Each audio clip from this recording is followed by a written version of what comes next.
Well, most of the people don't know how to measure rain. Here in Brazil, we measure rain using this equipment.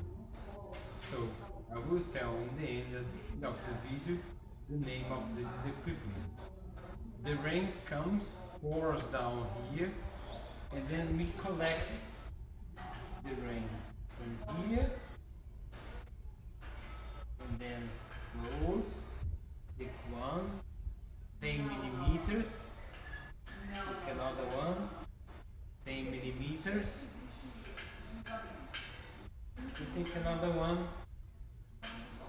let's imagine 24 millimeters. We use in Brazil the metric system. Do you know which equipment is this? Pode fechar.